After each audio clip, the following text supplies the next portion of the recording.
Bom dia, meus amigos. Eu tenho uma leitura que eu faço habitualmente toda manhã, no banheiro.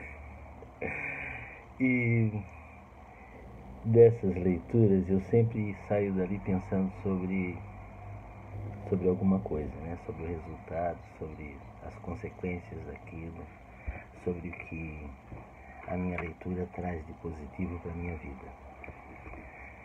Algo surpreendente que é a forma como a gente olha o mundo nos dias de hoje. Eu tenho me esforçado para fazer com que todas as pessoas se apropriem de um conhecimento que é extremamente importante. Não é nada novo, está em todos os lugares, basta entrar em qualquer internet da vida aí que a gente vai achar um monte de coisa sobre isso. Mas por incrível que pareça, ninguém se apropria ou traz para a sua vida as consequências, o que representa aquilo filosoficamente, o que significa esse conhecimento na nossa forma de olhar o mundo, de olhar o outro, de olhar o universo, de olhar a nós mesmos. Eu estou falando de física, coisa de 1900, dos anos 900, uma física que se desenvolveu muito, inicialmente, entre os anos 1906 e 1930.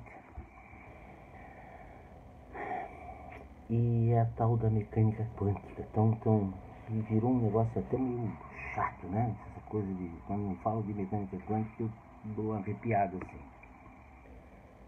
Mas eu pergunto assim, a gente ainda vive, cada um de nós aí, nós vivemos olhando o mundo de forma mecanicista, ou já percebemos que o mecanicismo funciona dentro de determinados parâmetros, nas condições normais de temperatura e pressão? Fora disso, ele não vale. Vou contar uma historinha para que a gente traga para o nosso presente a razão tão discutida e daquilo que se questiona até hoje, não está bem resolvido isso não, que é o conflito gerado lá em 33 com Einstein e Bohr. Um desenvolveu a teoria da relatividade e o outro, lá vinha ele com a mecânica quântica. Aquela frase famosa do Einstein, Deus não joga dados, vem da discussão entre esses dois. Funciona assim. Quando nós conseguimos estabelecer uma ligação, uma inter-relação entre duas partículas, e isso é possível, é feito de forma muito comum, os físicos conseguem medir para o spin de uma e o spin da outra, e elas estão correlacionadas. Mas a gente só sabe o spin de uma quando faz a medição desse spin. Há uma probabilidade de que ele seja para cima ou para baixo, como os físicos dizem. Eles não chamam positivo e negativo, chamam de para cima e para baixo. Então, a gente só consegue descobrir o spin desse elétron aqui quando a gente mede ele. E como eles estão correlacionados, ou seja, o momento final de um e de outro é zero. O spin desse aqui somado ao spin desse aqui são nulos, eles se anulam. São iguais, mas inversos. Aí acontece o seguinte, a experiência dos físicos da área da mecânica quântica, faz o seguinte, afasta esses dois spins, colocando a longas distâncias. Pode estar um em Nova York e outro em Brasília, ou pode estar um aqui e outro na Lua. A distância não importa, não importa. E na hora que esse spin aqui é medido, e se descobre que ele é para cima, se sabe imediatamente que o outro spin esteja aonde estiver, ele é igual em módulo e inverso, e no spin inverso desse aqui. Esse foi o conflito. Einstein não aceitou isso, porque teria que haver uma informação vindo de um spin para o outro, numa velocidade superior à da luz. E Einstein não aceitava isso. É impossível que essa informação passe para os confins do mundo numa velocidade superior à luz. Bohr defendia o seguinte: na verdade, nós não estamos falando de duas coisas separadas.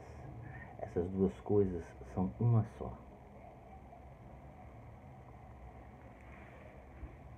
Isso transforma toda a nossa forma de ver o mundo.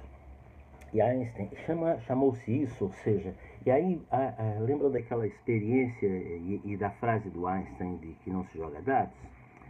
É porque na física clássica, imagine um lugar isolado, uma mesa, um tablado, onde uma máquina joga exatamente com precisão um dadinho. Tuc, tuc, tuc, tuc, tuc. Os dados vão cair, fazer a mesma trajetória, o mesmo vem aqui, cai ali, vem aqui, cai ali. Mais de 80% vão dar o mesmo resultado. Isso na mecânica clássica. Na mecânica quântica, isso não acontece. É impossível determinar essa situação, que dê os mesmos valores da mesma forma. Einstein dizia que sim, há um princípio não local, alguma variável não local, da mesma forma como ele dizia que essas duas partículas afastadas tem alguma coisa, tem alguma variável que não está sendo considerada, que ainda não foi descoberta. E ele propôs ele tinha com dois outros físicos, Podolsky e Rosen. O Einstein era um cara de modelos de modelos teóricos, ele não era um físico experimental.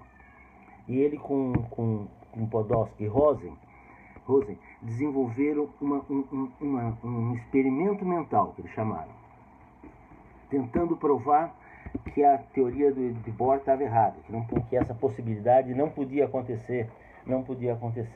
30 anos depois, um cara chamado John Bell transformou esse experimento mental do Einstein em um teorema, chamado Teorema de Bell.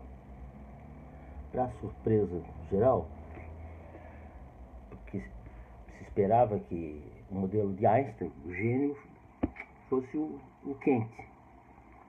Até hoje se reconhece a validade do Teorema de Bell, e sempre que ele é aplicado em inúmeras outras possibilidades, confirma a teoria de Bohr. Ou seja, o tal chamado do princípio da não localidade. Trazendo isso para outro campo, é isso que explica, provavelmente, os fenômenos que a gente não consegue explicar, porque estabelece um vínculo geral entre tudo. O universo não é uma coisa separada, o universo não é uma coisa isolada, não existe uma menor partícula da matéria. Na sua menor dimensão, as partículas são ondas e talvez informações, provavelmente informações. Quando a gente trabalha com mesons, fótons, bósons, eles dão uma informação. E essa informação vem vindo, ou seja, e esta teoria que conecta tudo, transforma o que é na nossa vida. O que significa para nós hoje? O que significa isso? Significa algumas coisas assim, ó. Vocês vão ler isso no Stephen Hawking. Ele diz o seguinte, ele diz que a meio metro de distância, 50% das partículas que estão em mim, das partículas subatômicas que estão em mim, estão aqui nessa mesa, estão aqui nessa parede, estão na pessoa que está aqui a meio metro de mim. Ou seja, a meio metro de distância, 50% daquela pessoa sou eu. Isso vai reduzindo na medida que a gente se afasta, chegando até valores significativos a 5 quilômetros. A distâncias maiores do que isso reduz bem mais. Então aquela história assim, ou esse cara tá com energia ruim, não tem nada a ver de espiritual ou metafísico, é pura física. É assim que a gente deve se conectar com o mundo. Seria essa forma de a gente olhar para o outro, seria essa forma correta de nos vermos como irmãos. Porque no fundo a gente faz parte de um todo, de uma mesma coisa. E nós compartilhamos esse universo de uma forma que sequer percebemos ou temos aqui no nosso consciente. Mas penso que está na hora de a gente mudar isso. Um abraço.